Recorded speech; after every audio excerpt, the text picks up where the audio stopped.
Welcome to the in front of me OPPO A96, and I'll show you the face unlock test on this device.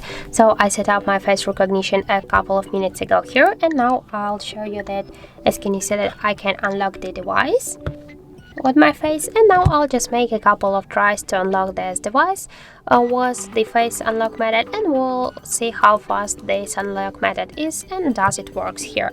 So let's start.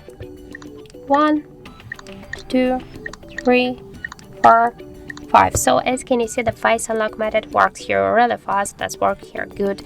So I suggest you to try this unlock method. If, for example, you don't like some unlock methods like the passcodes or pin codes, but be careful because the face unlock is less secure than their just passcode or pin code.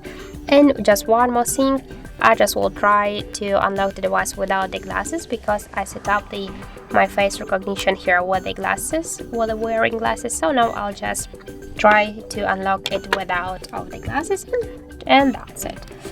So as can you see, the face unlock works also without the glasses here. So that's it. Thank you for watching, and if you find this video helpful, don't forget to leave a like, comment and to subscribe our channel.